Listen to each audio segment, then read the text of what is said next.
Hello बच्चों, आज हम लोग क्लास 11th का वीडियो नंबर 2 लेके आए हैं और इसमें आप पढ़ेंगे बोहर्स एटॉमिक मॉडल। पिछले वाले वीडियो में आपने पढ़ा था रदरफोर्ड मॉडल के बारे में, Thomson's model of atom, discovery of electrons and protons. Rutherford model में कुछ कमियां थीं, जैसा कि आपको बताया गया था। उसमें कुछ ड्रॉबैक्स थे और वो फेलियर के कारण ये थे कि जो रदरफोर्ड मॉडल था वो एटम की स्टेबिलिटी को एक्सप्लेन नहीं कर पा रहा था, और दूसरा डिस्क्रीट स्पेक्ट्रम को एक्सप्लेन नहीं कर पा रहा था। इन सारी कमियों को दूर करने के लिए नील्स बोहर ने अपना एक एटॉमिक मॉडल दिया। उस मॉडल को पढ़ने से पहले, इस मॉडल को स्टडी करने से पहले, ये थोड़ा सा थियोरेटिकल है और बहुत ज़्यादा इसमें कैलकुलेशंस आएंगी, तो मैं चाहता हूँ कि आप लोग अपना पेन और कॉपी लेकर के बैठें, तभी आप लोग इसको प्रॉपरली समझ पाएंगे। क्योंकि इसमें एक बार देखने से आपको समझ में नहीं आने वाला है। आप पेन और कॉपी मेरे साथ लेकर के बैठिए, जैसे जैसे वीडियो लेक्चर आगे बढ़ेगा वैसे वैसे आप लोग इसको करेंगे। ठीक है, शुरू करते हैं। तो बोहर ने जो अपनी थ्योरी का पहला पॉइंट जो दिया था, जिसको पोस्टुलेट बोलते हैं बुक्स में, वो था atom has centre called nucleus.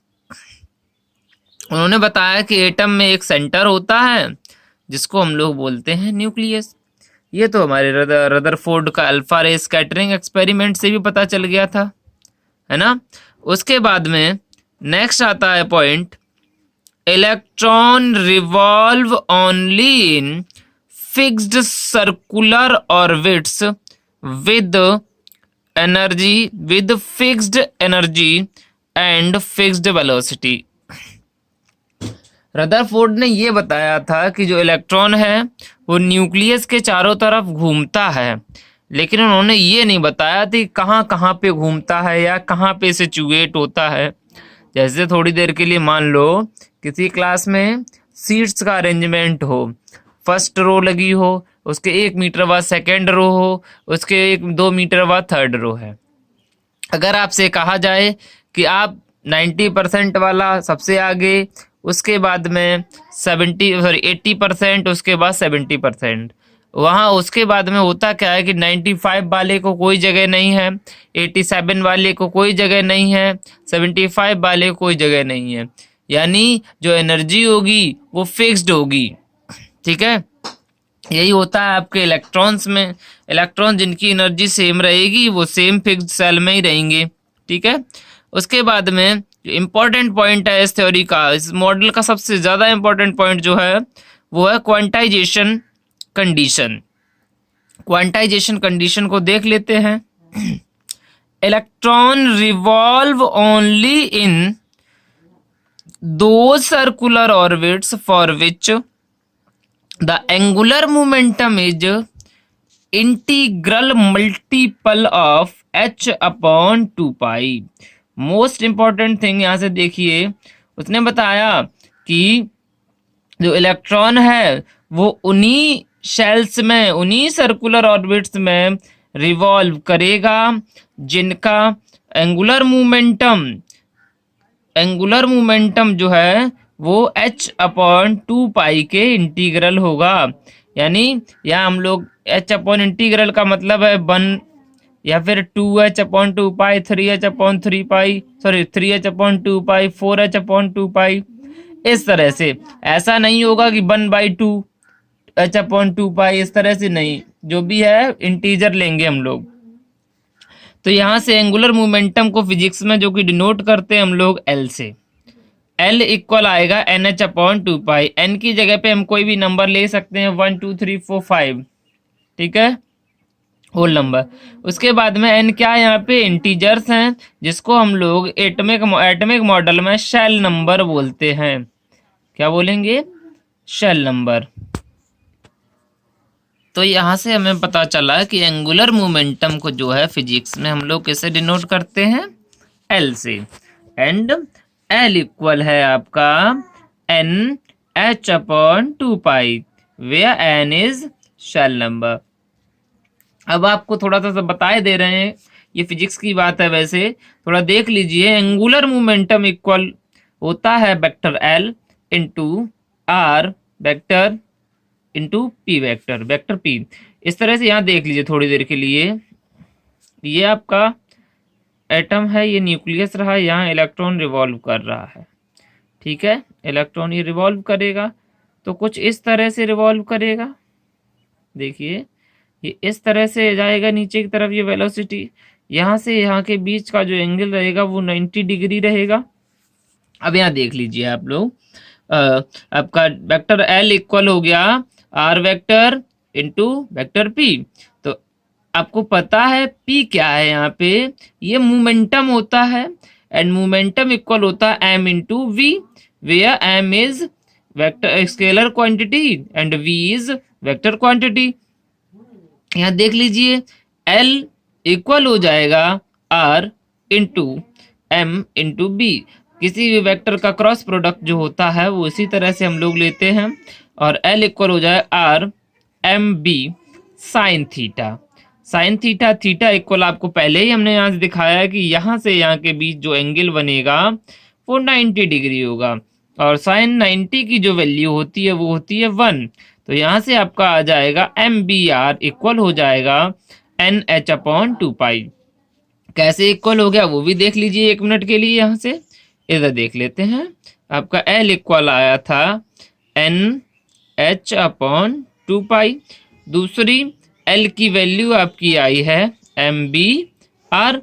ये दोनों ही एल की वैल्यूज हैं तो हम इनको बराबर लिख सकते हैं, ठीक है। तो इसको फर्स्ट इक्वेशन डाल लीजिए, बहुत ज्यादा काम आने वाली है आपके चैप्टर में आगे जैसे जैसे बढ़ते जाएंगे इस बोहर्थ एटॉमिक मॉडल में। ये बहुत ज्यादा इंपॉर्टेंट चीज है और बहुत ज्यादा पढ़ने को मिलेगी। इसी को हम लोग बोलते हैं बोहर्थ क्वांटाइजेशन कंडीशन।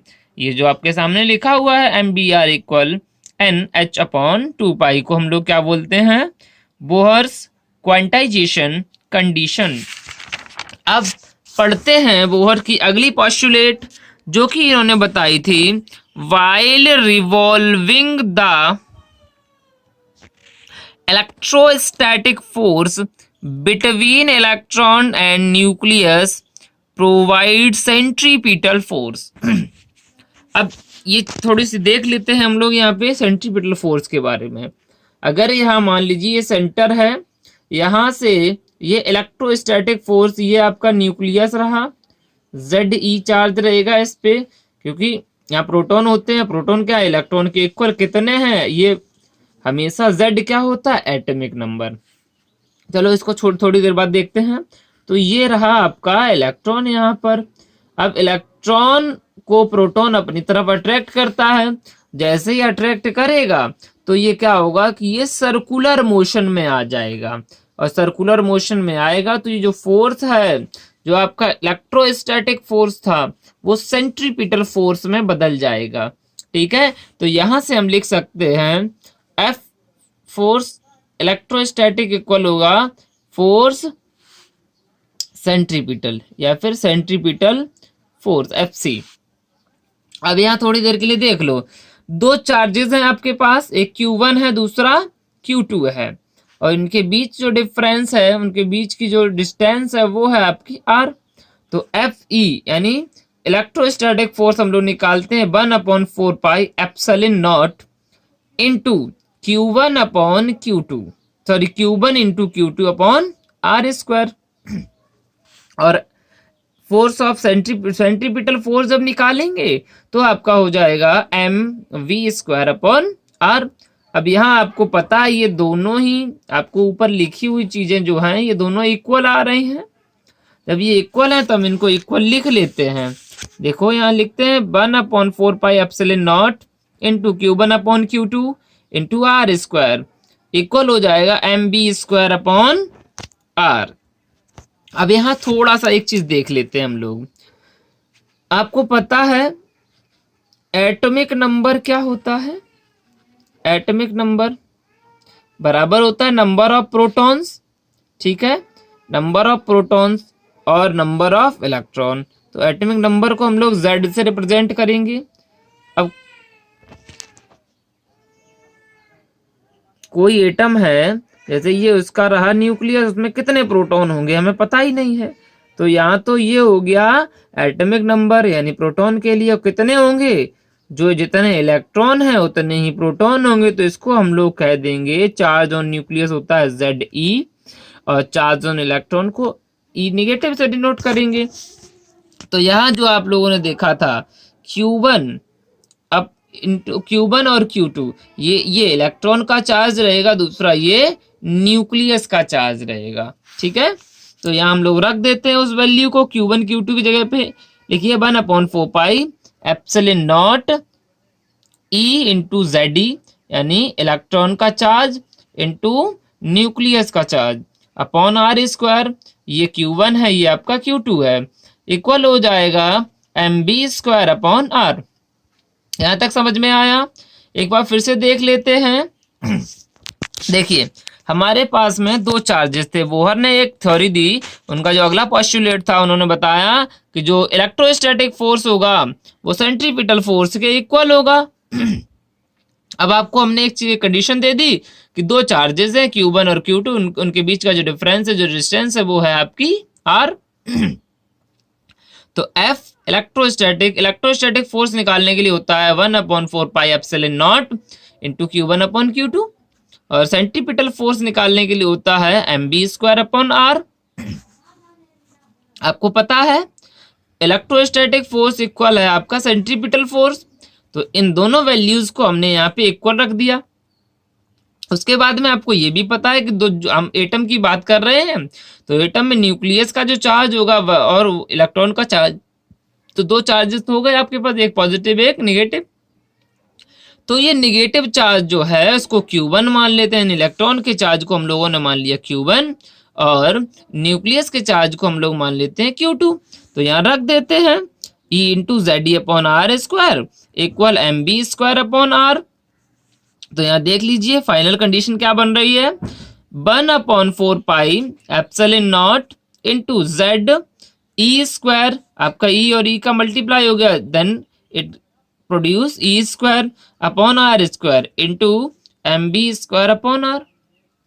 अब हमारे पास में दो इक्वेशंस आ चुकी हैं। पहली इक्वेशन आपके पास थी mvr इक्वल था, क्या था, mvr इक्वल आया था nh अपॉन 2 पाई, mvr इक्वल आया था nh अपॉन 2 पाई। ये आपकी रही फर्स्ट इक्वेशन, और ये जो है आपकी वो है आपकी सेकेंड इक्वेशन।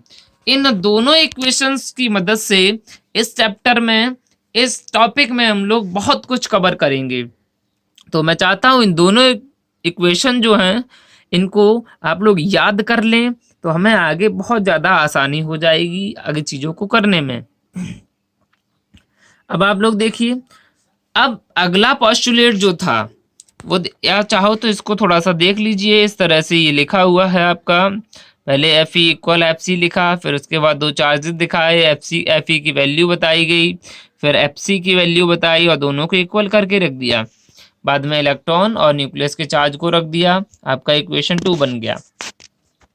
अगला जो पोस्टुलेट था वो है while revolving in a particular orbit an electron neither gain energy nor lose energy.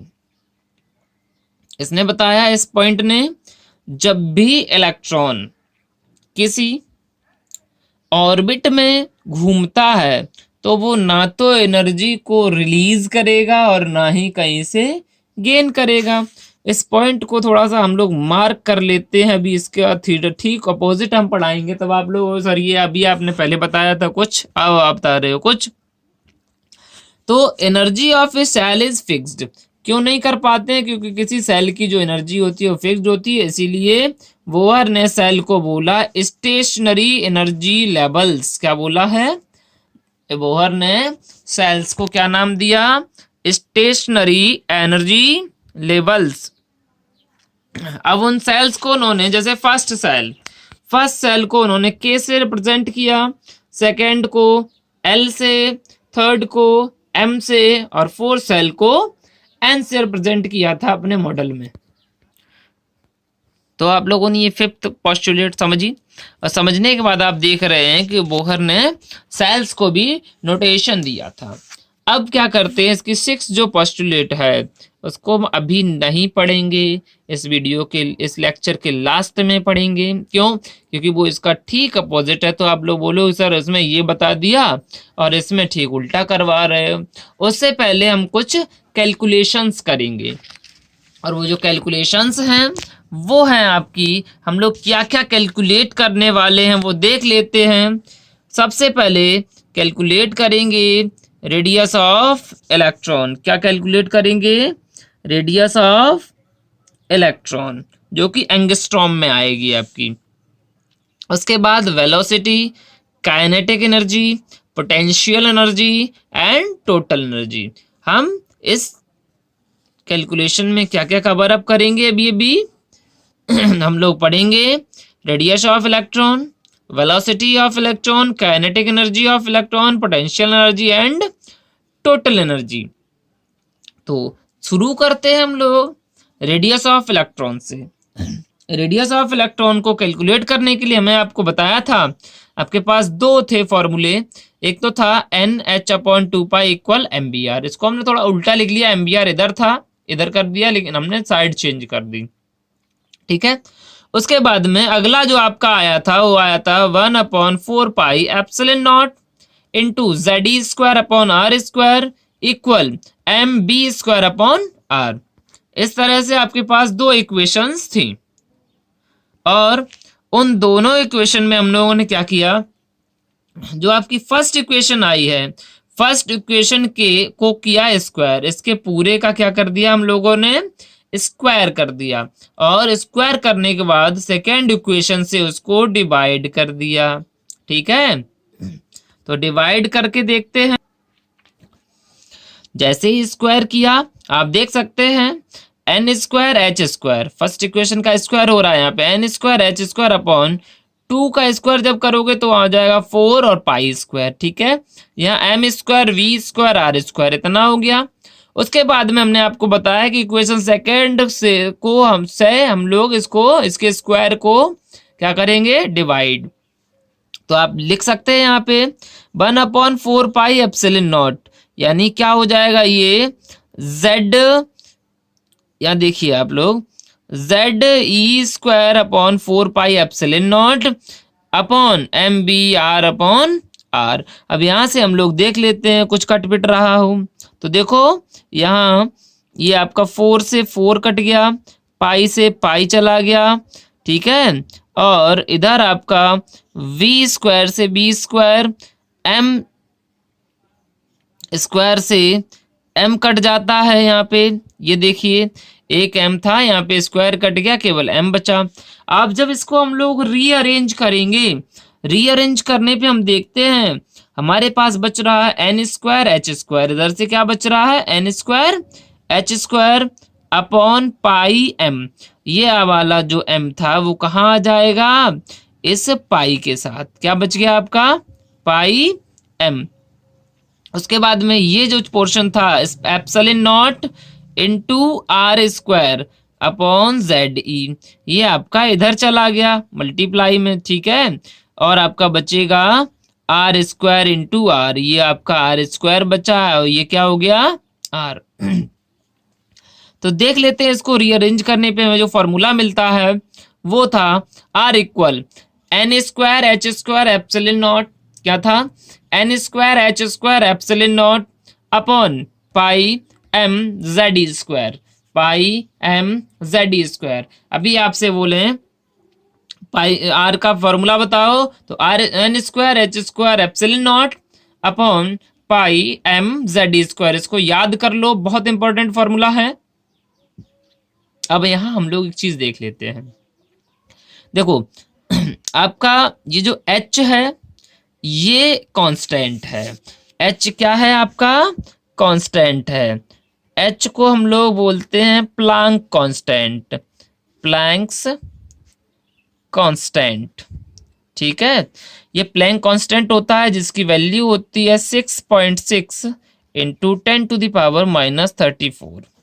ठीक है, तो प्लैंक कांस्टेंट है, उसके बाद इसमें और क्या कांस्टेंट है आपका, एप्सिलॉन नॉट कांस्टेंट है, पाई कांस्टेंट है, एम कांस्टेंट है क्योंकि मास ऑफ इलेक्ट्रॉन हमेशा सेम रहेगा, आपका चार्ज ऑन इलेक्ट्रॉन भी सेम रहेगा, आपका z जो है वो डिफरेंस रहेगा। तो यहाँ हम लोगों ने देखा कि कांस्टेंट वाली चीज में जो कांस्टेंट नहीं है वो आपका n है, दूसरा z है।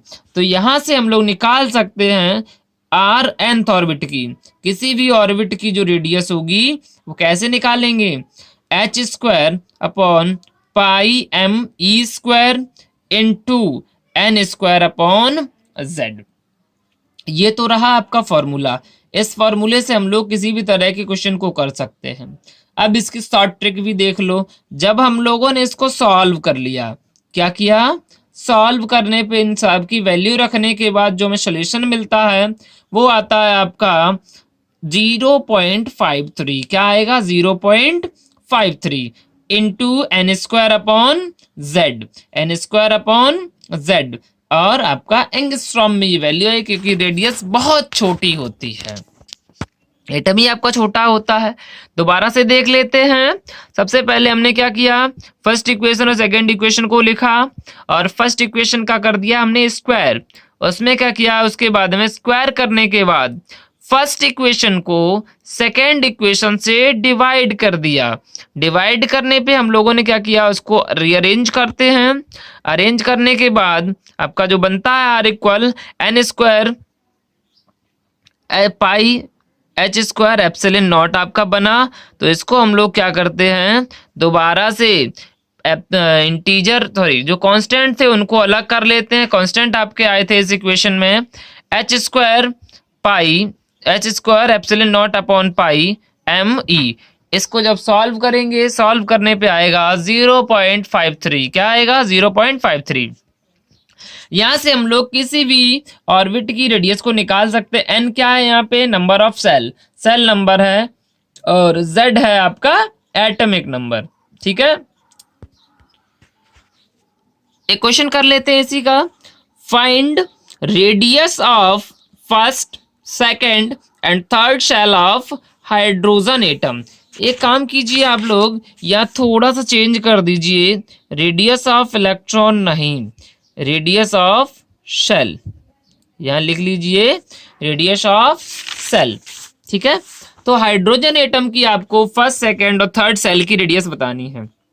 हमारे पास फॉर्मूला क्या है, आर एन, यानी नंबर ऑफ सेल नंबर। तो रेडियस ऑफ जो भी नंबर है आपका, फॉर्मूला था 0.53 into N square upon Z. Then R one, one की जगह पे हाइड्रोजन का एटॉमिक नंबर आपको पता है 1 होता है, सेल नंबर आपका 1 है, तो आपकी रेडियस आ जाएगी 0.53 एंगस्ट्रॉम। उसके बाद में R2 यानी दूसरे सेल के लिए 0.53 अपॉन 2 का स्क्वायर करोगे, यहाँ पे एन की इक्वल क्या आ जाएगा 2 और 2 का स्क्वायर 4, और ये एटॉमिक नंबर सेम रहेगा 1, तो आपका हो जाएगा 2.12 एंगस्ट्रॉम। और थर्ड वाला जो है वो आपका आएगा 4.77 एंगस्ट्रॉम। एंगस्ट्रॉम का मतलब होता है 10⁻⁻10 मीटर। ओके, उसके बाद में हम लोग कैलकुलेट करते हैं। नेक्स्ट फॉर्मूला जो आपके पास आएगा वो है वेलोसिटी ऑफ इलेक्ट्रॉन। क्या है, वेलोसिटी ऑफ इलेक्ट्रॉन। तो इलेक्ट्रॉन की वेलोसिटी को कैलकुलेट करने के लिए हम लोग यानी v की वैल्यू निकालना चाहते हैं।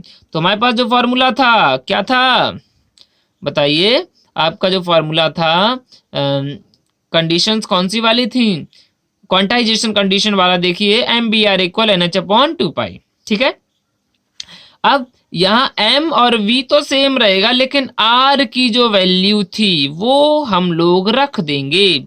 r की वैल्यू अभी अभी हम लोगों ने कैलकुलेट करी थी, n square h square epsilon not pi m z e square. क्या आया था, n square h square upon pi m z e square. ठीक है, और आपका यही ऊपर NH अपॉन 2π। तो यहाँ देख लो, पाई से पाई मर गया, h स्क्वायर से एक h चला गया, ठीक है, n स्क्वायर से एक n चला गया, तो आपके पास जो फाइनल बचेगा वो b बचेगा। v इक्वल हो जाएगा z e square upon 2h epsilon naught n। क्या आया formula, v equal z e square 2h epsilon naught n। अब इसका एक शॉर्ट ट्रिक भी इसकी है, इसमें भी शॉर्ट ट्रिक लगाने के लिए क्या करें, जो आपके कांस्टेंट हैं उनको अलग कर लो, जो वेरिएबल्स हैं उनको अलग कर लेते हैं। तो कांस्टेंट इसमें दिख रहे हैं हमें, एक तो e है, दूसरा h है, तीसरा एप्सिलॉन नॉट है। तो लिख सकते हैं वी एन इक्वल हो जाएगा e square upon 2h epsilon naught into Z upon n. ये आपका क्या आ गया, z अपॉन एन, यानी atomic number upon shell number. तो यहाँ से इसको भी सॉल्व करने के बाद, इन सारी चीज़ों की वैल्यू रखने के बाद आपका आता है वी एन, यानी वेलोसिटी ऑफ nth इलेक्ट्रॉन आपका हो जाएगा 2.18 इंटू 10⁶ इंटू आपका ये रख देंगे z अपॉन n, जो कि वैल्यू आएगी मीटर पर सेकेंड में। इसको फिर से एक बार से देख लेते हैं। वेलोसिटी निकालने के लिए हम लोग क्या करेंगे, आपका जो थर्ड पोस्टुलेट था उसको रखेंगे, जो आपका आया था mBr, एंगुलर मोमेंटम वाला जो था, mBr इक्वल NH अपॉन 2 पाई। अब यहाँ पे r की वैल्यू रख देते हैं, तो mb इक्वल हो जाएगा, ब्रैकेट में लिखेंगे n square h square epsilon not pi m z E square equal हो जाएगा NH अपॉन 2 पाई। तो यहाँ दूसरी तरफ वाला जो आपका ये राइट साइड वाला जो टर्म है वो पूरा पूरा खत्म हो जाएगा, आपका बचेगा v इक्वल हो जाएगा ZE square upon 2h epsilon naught n। अब आप कांस्टेंट को अलग कर लो, और वेरिएबल अलग करने के बाद जब कांस्टेंट की वैल्यू रखने के बाद जो मिलेगा वो आएगा आपका V N equal 2.18 into 10⁶ into Z upon N, जो आएगा आपका मीटर पर सेकेंड में। ठीक है, उसके बाद में अगली जो चीज हम कैलकुलेट करेंगे वो आएगी आपकी काइनेटिक एनर्जी। इसको थोड़ा सा एक बार फिर से देख लो, देखने के बाद आप चाहे तो स्क्रीनशॉट ले सकते हैं यहाँ से इसका, और लास्ट में जो आपको ये कैलकुलेशन करके हम जो वैल्यू देते हैं ये आपकी शॉर्ट ट्रिक रहेगी। यहाँ से आप सीधा सीधा ये चीज आपको दी होगी, सीधे जेड और एन की वैल्यू पता करो, रखो, आराम से आंसर निकालो। ठीक है, उसके बाद नेक्स्ट वन आता है आपका काइनेटिक एनर्जी। आप लोग 9th क्लास में भी पढ़े होंगे फिजिक्स में। काइनेटिक एनर्जी इक्वल होता है हाफ एम वी स्क्वायर। क्या होता है, हाफ एम वी स्क्वायर। यहाँ आप लोग ऊपर v की वैल्यू कैलकुलेट कर चुके हो, जो कि आई थी, क्या आई थी जल्दी से देखो, अभी आई थी ZE square upon 2h epsilon naught n। क्या आई थी, ZE square 2h epsilon naught n आई है। तो इस वैल्यू को क्या करेंगे, इस v की जगह पे रख देते हैं, रख देंगे। यहाँ ये वैल्यू जो है काइनेटिक एनर्जी की इक्वेशन में यहाँ पे रख दी, आपकी क्या हो गई, ZE square upon 2h epsilon naught n का स्क्वायर हो गया। स्क्वायर होने के बाद हम देखते हैं 1/2m z स्क्वायर e की पावर 4 यहाँ, क्योंकि यहाँ पे क्या था 2 था, देखो 2 था, तो 4 h स्क्वायर एप्सिलॉन नॉट का स्क्वायर n स्क्वायर। अब आपकी जो पोटेंशियल एनर्जी आए, हम क्या करेंगे, इसका 2 का और इस 4 का मल्टीप्लाई कर देंगे, इसको अलग लिखे ले रहे हैं 1/8 की फॉर्म में। अब आप देख लीजिए आराम से, आपका क्या बचेगा, z स्क्वायर e की पावर 4m अपॉन, यहाँ ये 4 आपका मल्टीप्लाई में चला गया, तो इसको यहाँ से काट देते हैं, h square epsilon not square n square. अब वही पुराना काम, कौन सा, आपके वेरिएबल एक तरफ और कांस्टेंट एक तरफ। देख लीजिए, आपका e constant, m constant, h constant, epsilon not constant and n is not a constant. तो यहाँ लिख लीजिए m e की power 4 upon 8 h square e epsilon not square into z square upon n square. आपका ये मिल गया। जब इस चीज को हम लोग सॉल्व कर लेते हैं, सॉल्व करने पे जो आपका आता है वो आता है 13.6 into z square upon n square. क्या आता है, 13.6 into z square upon n square, और जो वैल्यू आएगी वो आएगी आपकी इलेक्ट्रॉन वोल्ट में। इसमें क्या किया था, एनर्जी कैलकुलेट करने के लिए देख सकते हैं हम लोग, पहले हम दोनों काइनेटिक एनर्जी का फॉर्मूला लिखा 1/2 × mv²। उसके बाद में काइनेटिक एनर्जी इक्वल होता है, आपने लिख लिया। अब वी की वैल्यू जो आपकी ऊपर वी कैलकुलेट करी थी, ये देख सकते हैं वी इक्वल था ZE² two H epsilon naught n, ये हमने यहाँ पे रख दी। इसका स्क्वायर होने के बाद जब रीअरेंज करते हैं, अरेंज किया, अरेंज करने पे आपको मिला, आप देख रहे हैं 1/8 into Z²e⁴m H² epsilon not square into n²। अब हम लोगों ने कांस्टेंट एक तरफ, वेरिएबल एक तरफ किए, कांस्टेंट की वैल्यूज रखने के बाद जो सॉल्व किया वो आता है आपका 13.6 into Z²/n² which is in electron volt. ठीक है, उसके बाद में बात कर लेते हैं थोड़ी देर के लिए पोटेंशियल एनर्जी की। कौन सी एनर्जी की, पोटेंशियल एनर्जी। पोटेंशियल एनर्जी में हमें ये ध्यान रखना पड़ता है, विशेष बात ये होती है कि जो वैल्यू जिस फॉर्म में है या जिस पे जो भी चार्ज है, अगर वो निगेटिवली चार्ज्ड है और या फिर पॉजिटिवली चार्ज्ड है, उसको साइन के सहित लिखेंगे, उसका जो चिन्ह लगा होगा वो सही लिखेंगे, बिल्कुल इलेक्ट्रॉन माइनस लगाएंगे। ठीक है, तो दो चार्ज से आपके पास Q1 और Q2, आर आपकी डिस्टेंस थी बीच में, तो पोटेंशियल एनर्जी निकालने के लिए होता है 1/4 pi epsilon naught into Q1/Q2 into r upon r. ठीक है, तो 1/4 pi epsilon naught into minus e आपका इलेक्ट्रॉन का चार्ज इंटू ZE न्यूक्लियस का चार्ज अपॉन आर। यहाँ हम लोगों ने माइनस आगे लगा दिया, तो 1/4 pi epsilon naught into ZE²। यहाँ देखिए आप आर की हमने वैल्यू रख दी, जो वैल्यू आपकी क्या आई थी n²h² एप्सिलॉन नॉट अपॉन पाई mZE², तो ये अपॉन वाला यहाँ आता तो ये चला गया आपका ऊपर। ठीक है, आर की वैल्यू रख दी। अब यहाँ देखो कोई किसी से मर रहा है या किसी को मार रहा है, देखिए पाई से पाई मर गया। ठीक है, कट गया। इसके बाद में आपका जो बचता है सॉल्व करने के बाद आपका आएगा mZ² upon 4 epsilon not square H² n² into अब हम क्या करते हैं, इसमें थोड़ा सा ऊपर वाले जैसा बना लेते हैं। देखिए सेम आ रहा है, केवल 8 की जगह पे यहाँ पे 4 है। आप देख सकते हैं यहाँ पे 8 है, यहाँ पे क्या है 4 है। इसको अगर हम 8 कर ले तो क्या करते हैं, इसमें 2 का मल्टीप्लाई है, 2 का डिवाइड कर देते हैं। तो यहाँ जब नीचे डिवाइड वाले इधर वाले में इसका मल्टीप्लाई किया तो आपका क्या आ जाएगा भाई, m⁴ 8 epsilon not square H² n² into Z²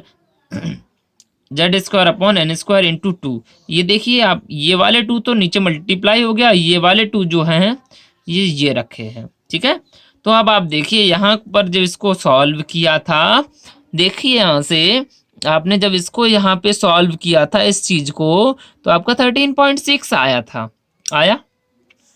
तो इसी तरह से जब इसको सॉल्व करेंगे 13.6 आ गया, आपका Z² अपॉन n² भी आएगा। लेकिन अब इसमें क्या चेंज हो गया, केवल ये 2 का मल्टीप्लाई हो गया। क्या हो गया, इस 2 का मल्टीप्लाई हो गया, वो भी माइनस में वैल्यू आएगी। तो पोटेंशियल एनर्जी आपकी हो जाएगी -2 into 13.6 into Z² upon n² in electron volt. इसको देख लीजिए थोड़ा सा जल्दी से, चाहो तो स्क्रीनशॉट ले सकते हैं आप लोग। उसके बाद में हम लोग बढ़ते हैं आगे अपने नेक्स्ट कैलकुलेशन की तरफ, जो कि है आपकी टोटल एनर्जी। क्या है, टोटल एनर्जी को कैसे कैलकुलेट करेंगे। टोटल एनर्जी को कैलकुलेट करने के लिए आपको पता है जो काइनेटिक एनर्जी और जो पोटेंशियल एनर्जी है उसको ऐड कर दो। ठीक है, तो काइनेटिक एनर्जी आपकी थी, देख लीजिए आप लोग, ये इसकी डबल थी। आपको पता है डबल में से इसको माइनस करेंगे तो माइनस का आएगा 13.6 into Z² upon n² in electron volt. ठीक है, उसके बाद में बात कर लेते हैं total energy of electron in nth shell of hydrogen. Hydrogen के nth सेल में इलेक्ट्रॉन की जो टोटल एनर्जी है वो क्या होगी, फर्स्ट सेल हुआ, second shell, third shell, fourth shell. ठीक है, तो यहाँ देख लीजिए, यहाँ पे फर्स्ट सेल के लिए हम लोग कैलकुलेट कर लेते हैं, क्या आई 13.6 इलेक्ट्रॉन वोल्ट। उसके बाद n इक्वल फर्स्ट के लिए आपकी ये आई, सेकेंड के लिए आप क्या करेंगे, माइनस का 13.6, वन का वन, जेड यहाँ पे n की जगह पे क्या है, z की जगह 1 रहना है, n का स्क्वायर यानी 2 का स्क्वायर 4, डिवाइड करेंगे आपका आएगा 3.4। इसी तरह से 3 के स्क्वायर से डिवाइड करेंगे आपका आएगा 1, माइनस का 1.51। उसके बाद आपका जो ये 4 से डिवाइड, 4 के स्क्वायर से डिवाइड करेंगे आपका आएगा 0.85। अब यहाँ आपकी जो ये वैल्यूज़ लिखी हुई हैं, जितनी भी ये वैल्यूज़ आई हुई हैं आपके सामने, मैं चाहता हूँ कि इन सारी वैल्यूज़ को आप लोग याद कर लें। अगर आप याद कर लेंगे तो बहुत ही अच्छा होगा, आगे इस चैप्टर को जब स्पेक्ट्रम समझाएंगे उसमें काम आएगा। और काम आने के साथ साथ क्या करेंगे, इसमें जो न्यूमेरिकल प्रॉब्लम्स आएंगे स्पेक्ट्रम से रिलेटेड वो भी आप लोग कर सकते हैं। वैसे निकालना आप लोग सीख गए होंगे, नंबर ऑफ सेल का स्क्वायर का हम लोग 13.6 में डिवाइड कर देते हैं, आपका उस सेल के लिए एनर्जी आ जाएगी। ठीक है, अब बात करते हैं 6 पोस्टुलेट की, जो कि बोहर छोड़ चुके, वो हम लोगों ने छोड़ दी, सॉरी बोहर ने तो बताई थी, हम लोग अपनी सुविधा के लिए इसको बाद में पढ़ रहे हैं। उन्होंने बताया electron can accept energy and can lose energy. क्या बताया कि जो इलेक्ट्रॉन है वो एनर्जी को एक्सेप्ट भी कर सकता है और एनर्जी को लूज भी कर सकता है। अब आप कहोगे सर पिछले वाले पॉइंट में बताया कि ना तो इलेक्ट्रॉन एनर्जी एक्सेप्ट करता है और ना ही लूज करता है, लेकिन इसमें अलग अलग कई कंडीशंस हैं। आप देख सकते हैं अगर इलेक्ट्रॉन एनर्जी को एक्सेप्ट करेगा तो क्या होगा, वो लोअर से हायर एनर्जी लेवल में चला जाएगा। If an electron accept energy it jumps higher energy level, जिसको बोलते हैं एक्साइटेशन ऑफ इलेक्ट्रॉन। यानी अगर किसी भी इलेक्ट्रॉन को एनर्जी मिल गई, मिलने पे क्या है, वो एकदम उछल के दूसरे ऊंचे जो हायर लेवल से उनमें चले जाएंगे। जैसे आप ही लोग अपना एग्जांपल ले लो, जब तक पैसे नहीं होते हैं तब तक तो बड़े न्यूट्रल रहोगे, जैसे ही पैसे मिले एकदम उछल के इस दुकान पे उस दुकान पे, और बाद में जैसे ही पैसे खत्म होने लगते हैं वापस आने लगोगे। तो यही होगा, इधर जैसे ही उस इलेक्ट्रॉन की एनर्जी जो मिली हुई थी वो खत्म होना शुरू हुई तो क्या होता है, वो हायर लेवल से अपने आप नीचे के लेवल में आना शुरू हो जाता है। ठीक है, तो इसमें एक लास्ट पॉइंट जो था वो आपको थोड़ा समझाना था, इसलिए हमने पहले नहीं लिखा। डिस्क्रीट स्पेक्ट्रम, इस तरह की एक बात करी थी, डिस्क्रीट स्पेक्ट्रम। अब देख लेते हैं थोड़ी देर के लिए। यहाँ पे ये रहा आपका nucleus, first shell, second shell, third shell और सॉरी फोर्थ सेल, बड़ा कंजेस्टेड हो गए हैं। आप देखिए इसकी एनर्जी क्या थी, माइनस का 13.6, इसकी एनर्जी क्या थी, माइनस का 3.4, इसकी एनर्जी माइनस का 1.51 और इसकी एनर्जी 0.85। देख लिया, दिखा आप लोगों को, इसीलिए हमने अभी आपको बताया था करने को। अब आप देखिए थोड़ी देर के लिए मान लीजिए कि फर्स्ट सेल वाले को हमने 9.2 इलेक्ट्रॉन वोल्ट एनर्जी दे दी। तो आप देखिए यहाँ से तो 13.6 प्लस का 9.2 क्या हो जाएगा, माइनस करेंगे तो 4 आएगा, इधर भी 4 आएगा, आपका आ गया 4.4। क्या आपको इनमें 4.4 का कोई एनर्जी लेवल दिख रहा है? नहीं दिख रहा है। आपको पता है उसने कहा फिक्स्ड अमाउंट ऑफ एनर्जी। अब ये जो इलेक्ट्रॉन है इस 9.2 इलेक्ट्रॉन वोल्ट एनर्जी को एक्सेप्ट नहीं करेगा। क्यों? क्योंकि वो fixed amount of energy accept करेगा। यहाँ से यहाँ जाने के लिए उसको 10.2 की जरूरत पड़ेगी, लेकिन आपको एनर्जी जो मिल रही है वो क्या मिल रही है, 9.2। तो इसका मतलब ये यहाँ से यहाँ ट्रांजिशन होगा, जबकि यहाँ बीच में कहीं पर भी इलेक्ट्रॉन नहीं रह सकते हैं। आपको अभी सीटिंग अरेंजमेंट का एग्जांपल दिया था, मान लीजिए 90% वाला, 80, 70, 60। अब आप पे यहाँ पे 85 आ गए, तो यहाँ आप कहीं भी नहीं बैठ सकते हैं। आप कोशिश करोगे या तो 90 आ जाए या फिर 80 आ जाए, 85 रह गए तो मर जाओगे, कहाँ बैठोगे। यहाँ अब देखिए, यहाँ पे बोहर ने क्या बताया था, इन्होंने सीटिंग अरेंजमेंट बताया, बोहर ने बताया, सॉरी सॉरी, रदरफोर्ड ने बताया था कि पॉजिटिवली चार्ज होता है और उसमें इलेक्ट्रॉन बने रहते हैं ऐसे ऐसे ऐसे ऐसे ऐसे, है ना, हर जगह। तो बोहर ने क्या किया कि एक दरी बिछी हुई है, एक खूब बड़ी सी चादर, उस पर कहीं भी बच्चे बैठ सकते हैं, जो इलेक्ट्रॉन है उसको बच्चों से रिप्रेजेंट कर लो थोड़ी देर के लिए। यहाँ क्या था कि उनकी फिक्स्ड सीट है, और सीट तभी बदली जाएगी जब उनके टेस्ट में उनके स्कोर अच्छे आएंगे, जैसे 80 वाला 90 पहुंच गया, 70 वाला 80 पे आ गया, तो इस तरह से 85 पे पहुंच गया तो वहीं रहना है, तो वो उस एनर्जी को एक्सेप्ट नहीं करेगा। तो इसी चीज को एक्सप्लेन करने के लिए डिस्क्रीट स्पेक्ट्रम था। डिस्क्रीट स्पेक्ट्रम में कुछ लाइंस हमने आपको बताई थी, जैसे ये 7 कलर होते हैं, तो कुछ कलर दिखे, येलो दिखा, ग्रीन दिखा, ब्लू दिखा, है ना, रेड दिखा, वायलट गायब हो गया, या ग्रीन बहुत ज्यादा तेज हो गया। तो हुआ क्या कि इस तरह की जो एनर्जी सेल्स थी, जो इलेक्ट्रॉन थे, बाहर निकलते टाइम उसने उस वेवलेंथ के कलर को एब्जॉर्ब कर लिया, जिससे वो कलर हमें दिखना बंद हो गया। इस चीज को हम लोग पढ़ेंगे अपने नेक्स्ट वीडियो में, जो कि आपका आएगा एटॉमिक स्पेक्ट्रम। ठीक है, तो आज के लिए इतना ही काफ़ी है। आप लोग अपने नोट्स बनाते रहें, और आप हमें सुन रहे हैं, देख रहे हैं आपके प्यारे से चैनल द केमिस्ट्री वर्ल्ड पे, और मैं हूँ विमलेश कुमार। Good bye.